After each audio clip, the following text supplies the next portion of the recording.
age as my brother and at least a foot taller than both of us. When I was in middle school, Eddie and I finally stopped arguing over who Maddie belonged to. He's our Maddie. I love him like a second brother, and unfortunately, sometimes I fight him like he's one too. Lately, most of our spats are my fault. I know I've been impossible to be around since our Memorial Day weekend. That's when I went away with my family and Joey cheated on me with the freshman swap. To his credit, he told me. He begged me to forgive him. He said all he did was kiss, that it was a big mistake, a one-time thing, blah, blah, blah. As much as I wanted to believe him, I was hurt, angry, and completely shocked. I couldn't get over it, and consequently, my entire relationship imploded. Since then, if I didn't know me, I think I was a bitch too. And that's why, at this moment especially, it's best if Maddie leaves my house. I don't want to cause an argument. I'm going to call my girls, I say. Wait until they hear this. My best friend Liliana and the rest of our group will understand. I wasn't stalking Joey, right? I don't honestly know what I thought I was doing. Looking for evidence that Joey's fling was a one-night stand, hoping to find him moving around wearing an I Heart Rosie t-shirt. Whatever it was, I certainly didn't think it was illegal. If only it hadn't culminated in an accidental fire. I swallow my last bite of Oreo and start diving. Maddie takes my phone from me. I think you need to get out of town for a while, he says. I grab my phone back. I think you need to get out of my house for a while. I'm serious. I'm leaving for Arizona on Saturday with Spencer and Logan. You should come. Okay. Here's where my curiosity trumps my need for him to go home. Who are Spencer and Logan? I know some of Maddie's friends, but not all. Maddie goes to public school, the same school as my ex and his new chicken head girlfriend. Oh, and my brother Eddie, of course. My parents thought it was best for me to attend an all-girls Catholic high school because it's every teenage girl's dream to dress like a Scottish bagpipe player. All because I got busted at an 8th grade graduation party playing 7 Minutes in Heaven with Armin Delvecchio, who, by the way, kisses like a seal. It wasn't even worth it. Spencer Davidson, we're in robotics school together. No surprise there. Logan's his older brother. He got accepted to ASU. Okay, so why is he leaving now? He has to be there for the special summer session. Logan wants his car in Tempe, so he figured he'd make a road trip out of it. Me and Spence are flying home. Has Maddie told me all this before? Did the information get lost in my I just broke up with my boyfriend haze? I'm feeling a bit guilty. So, why did Spencer ask you to go? He's afraid to fly. Of course he is. So now I'm picturing the scene. Me, trapped in a car with 3 nerds. Doubtful. And I should go because it will keep you out of trouble for 9 days. You can't stalk anyone in New Jersey while traveling 75 miles per hour in a vehicle headed west. I pretend to think about this for a second. Right, sure, I'll go. Really? No. So that's the first chapter. That's the setup where Maddie comes up with the idea for Rosie to get out of town for a while and go on a road trip. And then I'd just like to read you the section that sort of started it all, where she reflects back on the moment that caused all the trouble. I close my eyes and replay the scene of Joey walking into the party with his arm around that girl. I was beyond pissed. My first instinct was to get in her face. I know it takes 2 to tangle and all that, but I blamed her for going after my boyfriend. When Joey leaned down and tenderly kissed the top of her head, something inside me broke. I bolted from the party. As all my hurt and anger bubbled to the surface, I had to do something. It was just after 1 in the morning when I pulled in front of Joey's house. His Mustang was in the driveway, so I knew he was home from the party. I used his Valentine's Day card to start the fire, the one with the surfing penguin on the front that said, "For one cruel girlfriend." It was so satisfying to click the scripto lighter and send my Valentine up in flames. As I burned it, I stared at the ocean waves, the yellow surfboard, and penguin's feet until it disappeared. Then I dropped the card on my Joey box and got back in my car. I had no idea things would go wrong. The sound of approaching sirens brings me back to the Nashville bus station. My eyes dart from the screaming woman to the payphone to the door, where hope is accosting new customers. That's when I bolt toward the payphone. And that's it.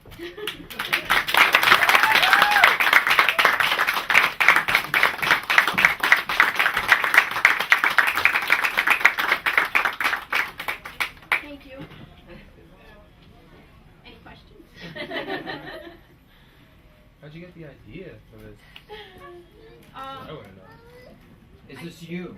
It's not me. It's the direct opposite of me. It's not me at all. I got the idea from the phrase "girl on the receiving end of a restraining order." I thought that sounded cool, and I just thought, why? Why would a girl find herself on the receiving end of a restraining order?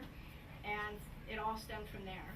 The voice of Rosie came from trying to explain her way out of it, why that would happen. Wow.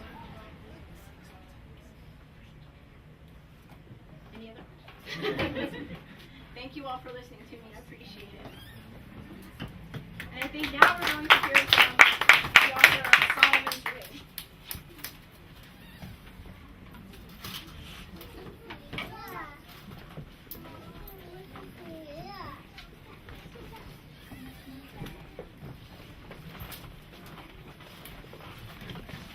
Good evening, everyone. Glad to see everyone out tonight. Hey, great crowd. I am Ray Beresford Hamilton. No, I'm from only 30 Kentucky. minutes off on the ticket. And I'm recently retired from the military. And this is my book, Solomon's Ring, which I'll be reading a few rounds. We continue. Bookstore calls it rounds. I'm going to be reading a few rounds tonight. My reading glasses on. Can't see anything without it. Okay. This is a mystery thriller. Okay. Very suspenseful. Very suspenseful. So I recommend if you're going to read it, don't read it in dark areas. You want to read this in bright daylight. Not at night before you go to sleep. Oh. Prelude. Princeton, New Jersey. 1991. The warmth of summer hung around a bit longer this year, but the recent chill in the air signaled its end. The orange glow of autumn illuminated the mountainside on the far horizon, and in the backdrop, rays of the rising sun. All around, maple tree leaves pushed by the chilly breeze tumbled over well-worn roadways under the gray December sky. Julian the tall senior parked his SUV in the parking spot, reserved for maintenance vehicles between the tall, prestigious brick buildings. He heard what he thought was a terrified man's scream cut through the early morning stillness. Julian straightened his posture, killed his headlights, cut off his vehicle's engine, and listened with interest. The maple tree leaves echoed sound, but Julian was certain the scream had come from inside one of the nearby buildings. His family owned a local janitorial service business. They advertised their business in the local paper as having had 20 years of janitorial service experience and expertise in the field. They boasted their specialty in providing service to fit any business needs, whether it be a public school, university, hospital, daycare center, private office, gym, or locker room. They had the flexibility to schedule their custodial activities around normal business hours, so there would be little or no interference in normal business routines.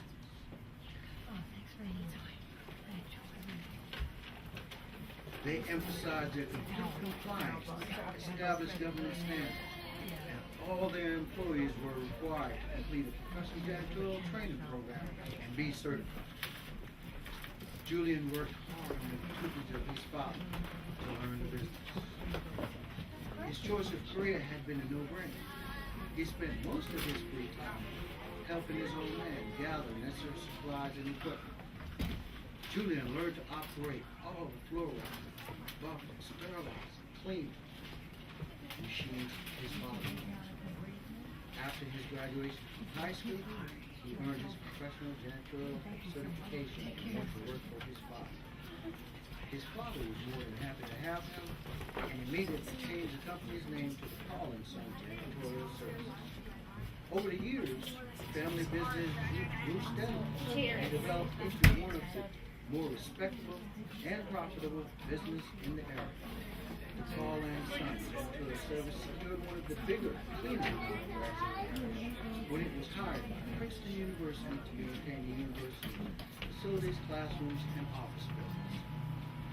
By then, Julian and his father no longer had to defend any of the actual physical cleaning facilities their company was contracted to maintain. They had plenty of good employees working under their guidance.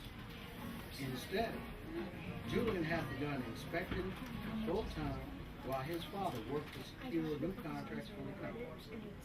Julian made it his business to inspect all the work performed by his employees the previous night.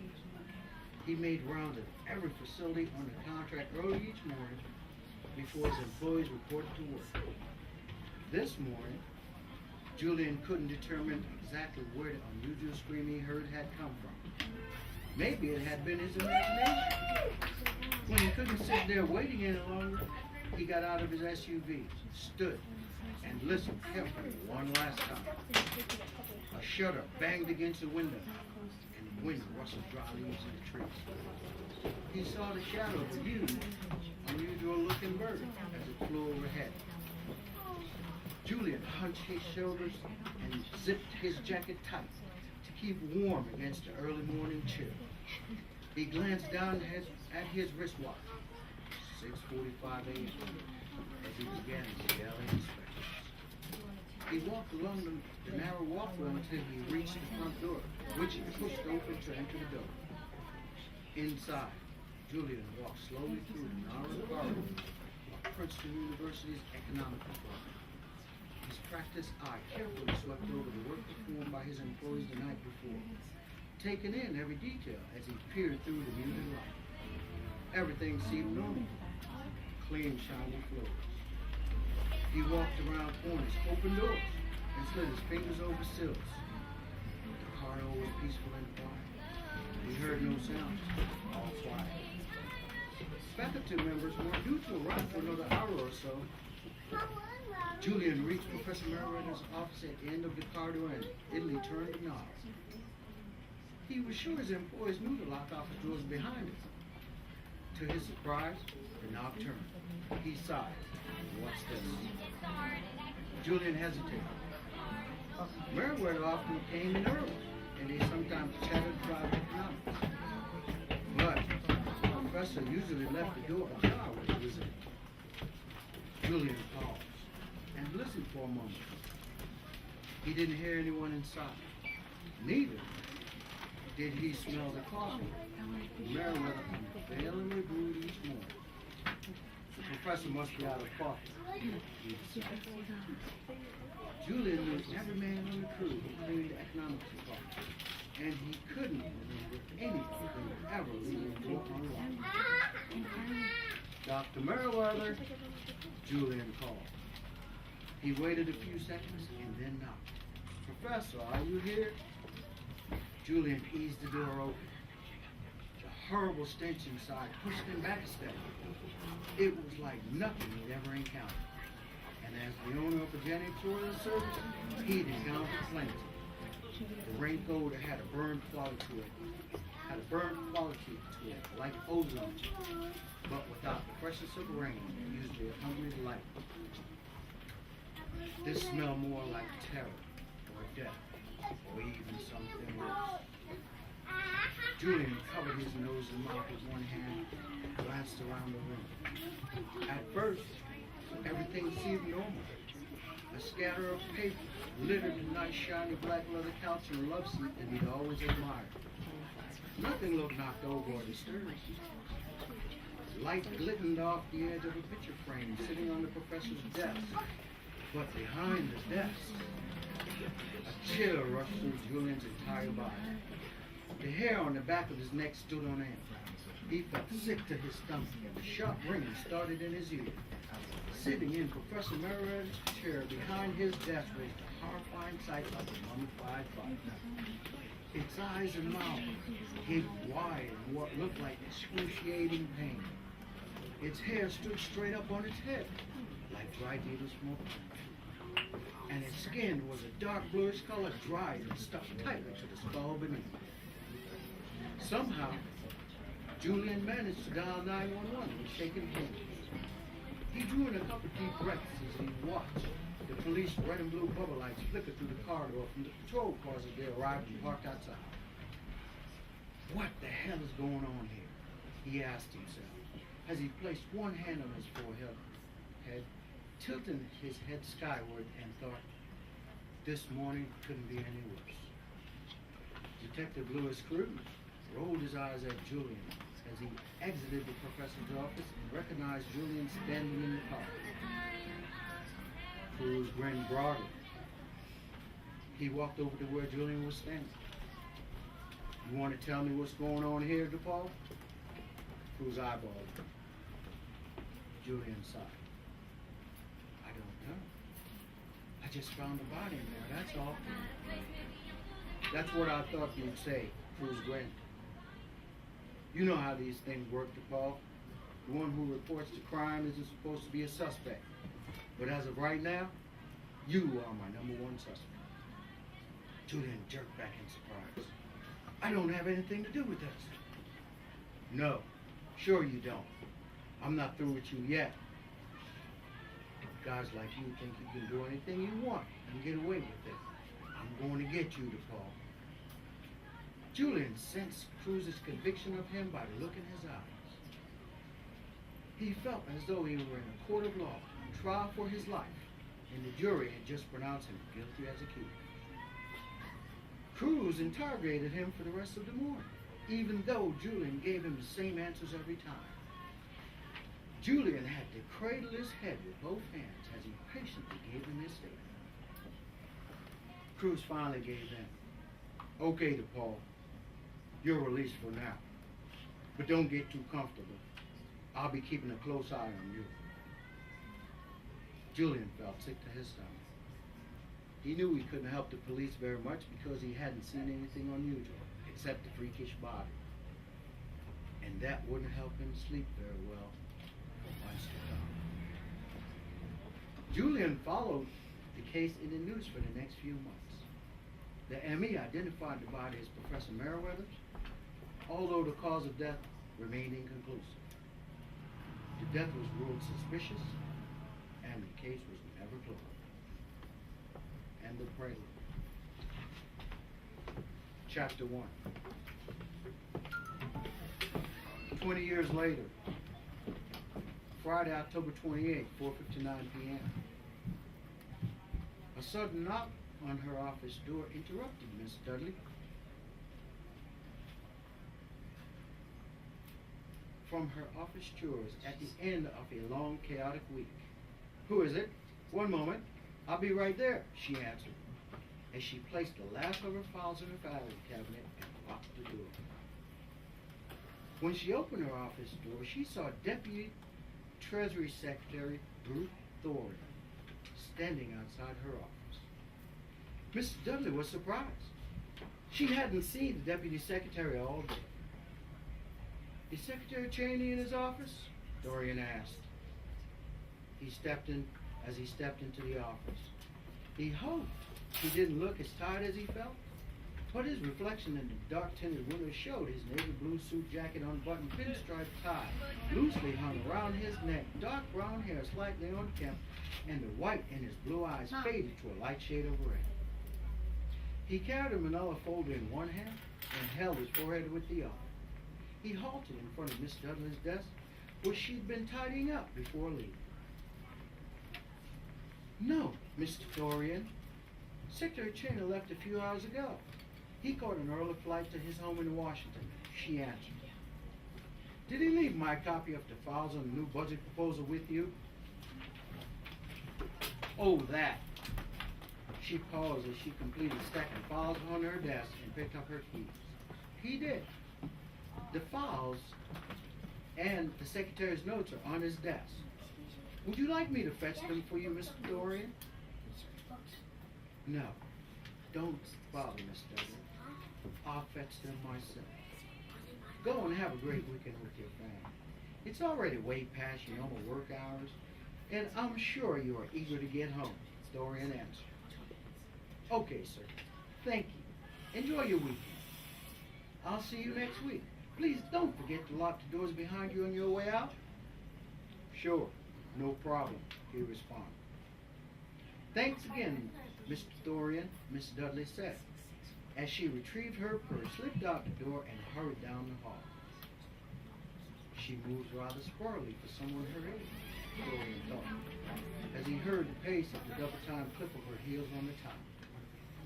A prominent seal with the needle and the key, symbols unique to the U.S. Treasury, was hitched on the office door directly in front of Miss Dudley's desk.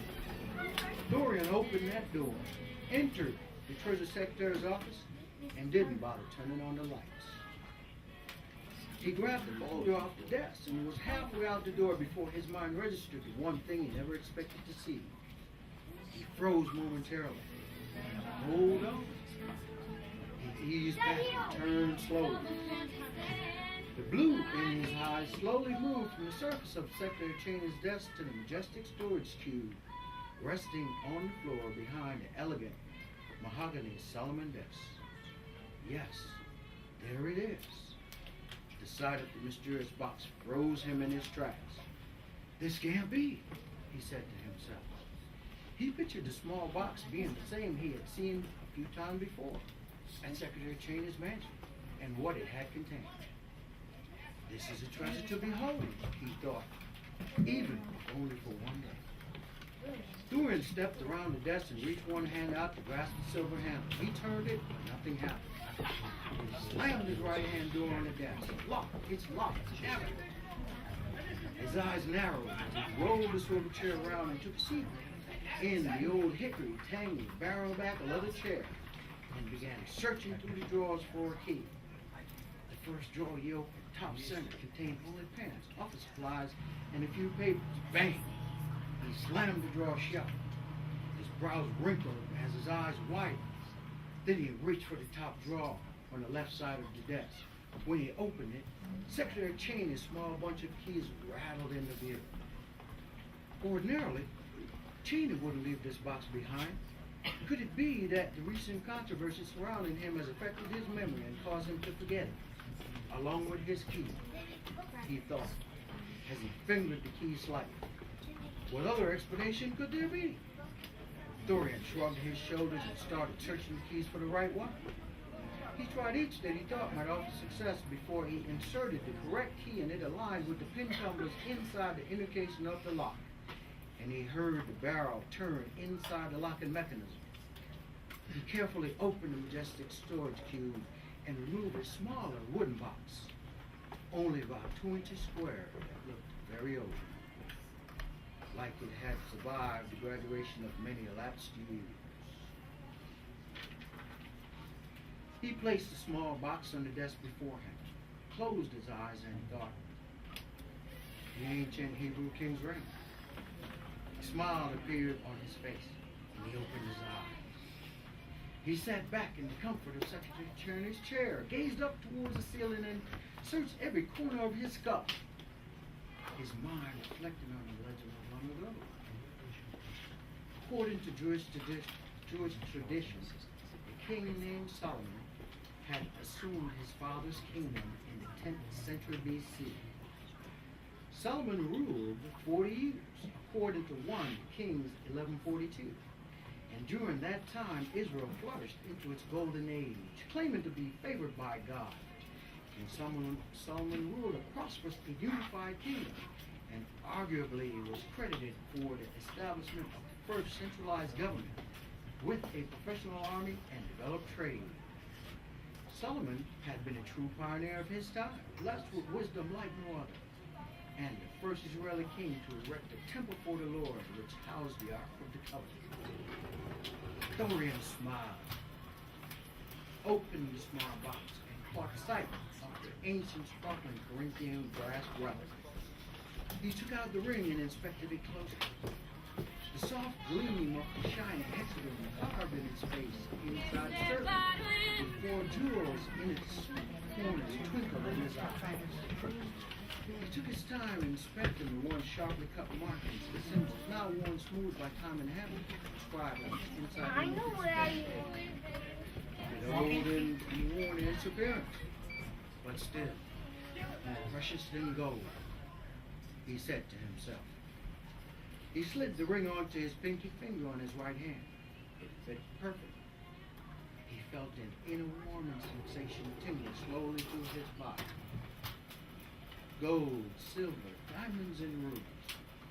Noah King filtered through his mind. Thorian placed the small box back inside the desk storage cube, locked it, and returned the keys to the open drawer. He repositioned the old hickory tangy barrelback leather chair where it had been, and picked up the files, and remembered to close and lock all doors behind him on his way out. End chapter 1. Chapter 2. It's good to be home, Secretary Cheney thought as he arrived home. It was early evening, and he immediately felt the serenity of his tranquil neighborhood on Waverly Beach, Loop Northwest in Olympia, Washington. He took note of his wife Rebecca's decorative flower beds in combination of red, yellow, and white. Carnations, lilies, and roses are surrounded by oval, square, and round garden stones in their colorful yellow. Moss covers her water-sprouting figurine centered in its small pond with floating water. He hesitated before entering his coveted home, resting on 5 acres of high ground in the city's most secluded area, with its professionally maintained yard gradually sloping down to the boat dock on Puget Sound. He gazed the high wooden fence on both sides, separating his estate from his neighbors, and afforded his home maximum privacy. And he admired the breathtaking view of the mountainous landscape that graced the skyline out back. Secretary Cheney almost couldn't bring himself to go inside. 3 weeks. It's been 3 weeks. I can't take it anymore. I can't pretend I haven't heard it. But I'd like to know why. Why did he do it? How could he do this to me? Rebecca Cheney asked herself. As she placed another plate in her dishwasher, she slammed the door and choked back sobs. What kind of man did I marry? Was he always so sick that I just never knew? Well, she'd held her comments to herself long enough. She needed to know why. She was his wife, for God's sake. Surely no one had a better right to an explanation than she did. Rebecca pressed up and dried her hands on the dish towel. She looked restlessly around her tidy kitchen, but there was nothing more to do. And what would it matter why he done it anyway? It's over between us. There's no possible explanation, no possible issues. Rebecca sighed and wandered out of the kitchen, down the short corridor, through the foyer, and into her husband's office, situated in the first corner of her spacious home. Benjamin sat at his desk, listlessly thumbing through some papers. Oh, Rebecca said, I didn't hear you coming. I arrived an hour ago. He barely looked at her. I'm preparing the department's new budget proposal for Congress. I had it on my mind when I came in, so I didn't want to disturb you when I arrived. How long do you plan to be here? She asked. She couldn't bring herself to look at him either, and let her gaze roam around the room before settling on the view out the tall window. I'll be leaving for D.C. early Monday morning, he answered. Fine. When you go, don't come back. Rebecca! Don't, she snapped. Don't Rebecca me. Don't even think about it. Did you think I haven't heard? Who haven't heard about what you did? There's no one in America who haven't heard, Benjamin. I know. And I'm sorry, he whispered. I am so sorry. Sorry? She didn't know if she heard him right. Sorry? Yes, you're sorry, all right. After more than 20 years of marriage, I had to learn about this, about my own husband, on the public news channels. Do you know how embarrassing, how humiliating this is for me? I didn't mean for this to hurt you, he said. still sitting behind his $200,000 exotic desk. You didn't mean for this to hurt me. How could it not hurt me? How long have you been playing me for a fool? I've known it for a while. A while? What's a while? A week, a month, a year? I can't be sure. And you kept it to yourself? Why didn't you tell me that you were having these feelings? I wanted to tell you, but I didn't know how. If you'd only had an affair like Bill did with Monica, I could have been like Hillary. I could have publicly pretended to have some understanding for that sort of thing. But instead, you secretly fooled around in our nation's capital with young men. What you've done is unforgivable. Rebecca turned away from her husband and gazed back out the window. Benjamin, this is the lowest of all lows. I cannot stand by your side under these circumstances because I have no understanding for that sort of thing. Her voice cracked. Even the sight of you sickens me. I couldn't control myself. Tears filled his eyes. I want you out of this house and out of my life forever. Rebecca turned away from her husband and stormed out of the house. She got into her car and drove away. The bartender carried a fresh round of drinks, gin and tonic, over to the two men, heaving darts at the bar. Each half drunk on the granite, seeming a bit annoyed at the lack of visitors at the tavern this evening. The Sunset Tavern had always been one of the locals' favorite places to hang out. It's not a new place, but it's not old or shabby either. The owner remodels the tavern every few years, but he sticks to old rusty, sporty look and feel. A high wooden bar with a high wooden bar stool and shiny wooden floors. Pictures of the most famous athletes from all the popular sports line the walls. Television monitors constantly playing the current sports and news entertains the old locals, who normally consume too much alcohol and take up just about all the space in the old pool, around the old pool table in the tiny room in back. It has always been cozy, with clean, fresh air. Local law enforcement officials rigorously enforce the posting no smoking signs. Fred and Trap were alone in the tavern tonight and stood behind their bar stools at the far end. They had both been laid off around the same time and now like to spend their unemployment money buying each other drinks. Both were decent, hard-working guys. But the housing crisis and the recent downturn in the construction industry led to their release from the same construction company. They both wore blue jeans tonight, and Fred in a dark blue sweater by Fruit of Loom, and Trap in a white t-shirt with a black leather vest with a Harley Davidson shield on its back. And even through the dimness of the place, the bartender could still distinguish between the two men. Fred has always been shorter than Trap and built round, not narrow and slender like his friend. Fred was suddenly interrupted. He was about to say something when a sudden draft blew through the bar. Door to the main entrance swung open. Fred and Trap glanced over their shoulders. A well-dressed woman with more curves in all the right places than any of the Kardashian sisters sauntered in. One slow, comfortable skirt, she said to the approaching bartender. Yes, ma'am, coming right up, the bartender answered with a wide grin. Her green eyes appraised the dim lights and well-worn tabletops and seemed to find the place satisfactory, if a bit dark.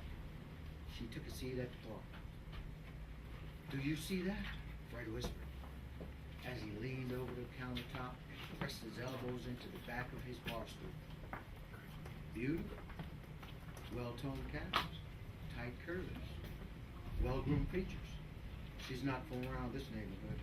I would have remembered her. I definitely would have remembered her, Trap answered, turning back towards the dark one. The bartender walked over to the two men. Guess what she ordered?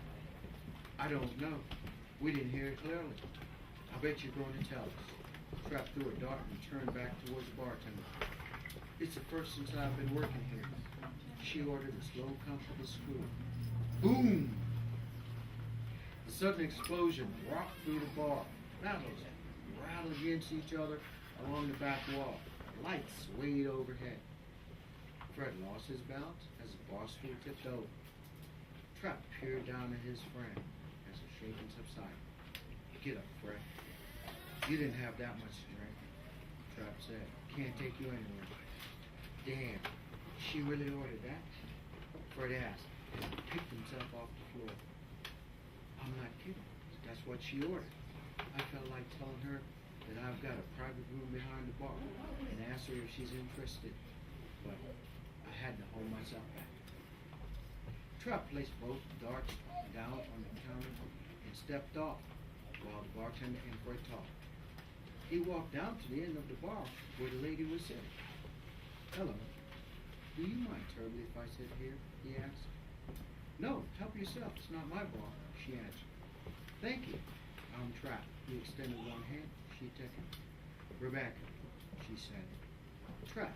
That sounds like an unusual name. Sounds more like a nickname. Is that your real name? She curiously checked him out from the corners of her eyes. Honest to God, that's the name my parents gave me. Okay, Trap, it's nice to meet you, she said, and tapped glasses together. Nice to meet you too, Trap. Trap drank. We were discussing basketball and why the upcoming championship series will be one of the most interesting ever, he said. I don't know much about sports, Trap. I know more about the stars and what makes them go around in our universe. I'm an astrophysicist. Whatever that means, Rebecca, it sounds great. I won't try and repeat it. She laughed in a way that sounded as if she was surprised she could. You are a beautiful lady, Rebecca, he said, after he took his time to check her out. Thank you very much, Trap. She gave him a smile of surprise and sweetness. Of all the things you could have said to me. She took a tissue and wiped small teardrops from the corners of her eyes. That is the one thing that I most needed to hear. She finished her drink and asked for another. Have another drink, Trap. It's on me. What are you drinking? Gin and tonic. I don't mind if I do. One gin and tonic and a double of what I had before, she said to the approaching bartender. One gin and tonic and a double slow, comfortable screw coming right up. The bartender repeated loudly. Damn, Fred choked out. That'll be $22.50, the bartender said to drinks on the counter. Rebecca handed a couple bills to the bartender and said, keep the change. Trap watched Rebecca's actions through the mirror mounted behind the bar. You know, I can build office buildings, private homes, apartment buildings, storage facilities, schools, just about any structure that your pretty little heart desires. But that's not all that I can do. I can also tell when something is not right with a beautiful lady. What's wrong, Rebecca? Rebecca's glance caught his. Trap, I don't want to discuss that. And I don't feel like being alone right now. So, here's your chance. Cheers. She saluted him with her glass and emptied the drink down her throat. I'm leaving now. You can come with me if you want to right now. I don't want to. Any more questions, and then tomorrow I don't ever want to see you again. Just like that, Trap asked. She leaned in. No girl needs a man who can't understand right now when she asks for it, right? Find something for 20. Then she turned and stepped off towards the bar. Trap placed both hands on his head and said, wait, 1 minute, I'm coming. He got up, called her out. End of chapter 2.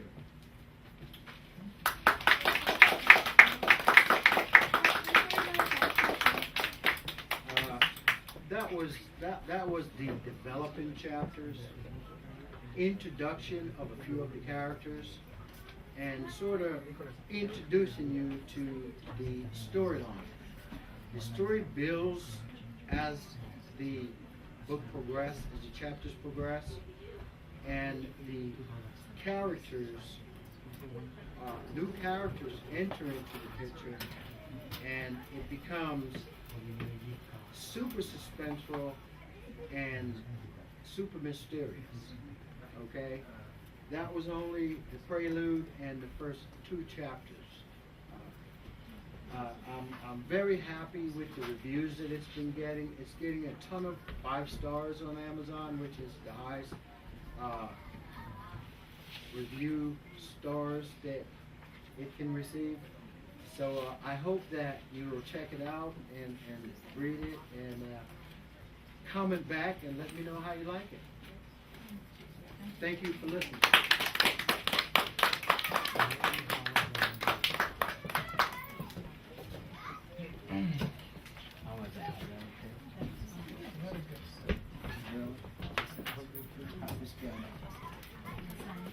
Yes.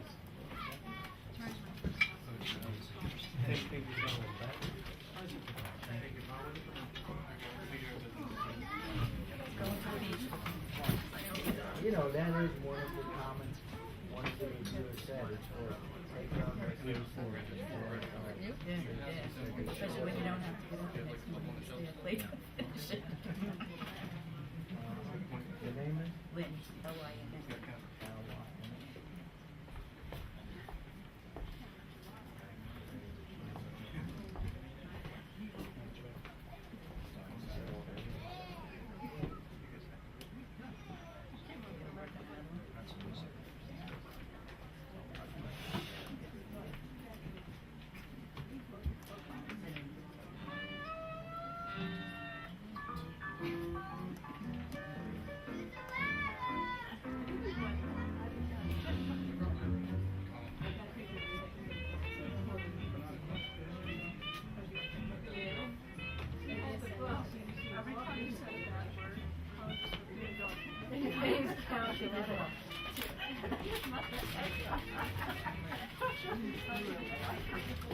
How was that?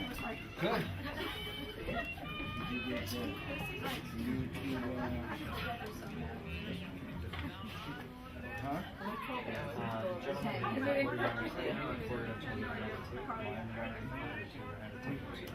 You ran out of tape. Did I read too much? Actually, I didn't watch it. I just read the prelude and 2 chapters. But it's a long book. I know. It's not a small book by any stretch of imagination. What's your name? And how did it start out?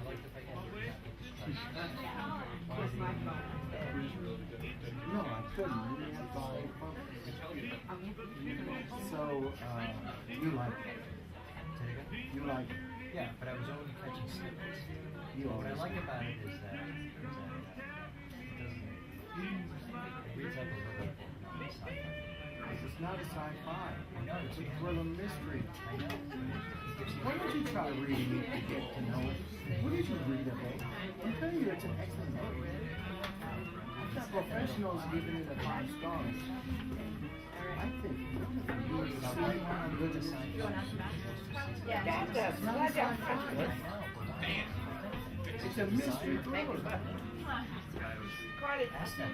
It's a mystery thriller. It's not a sci-fi.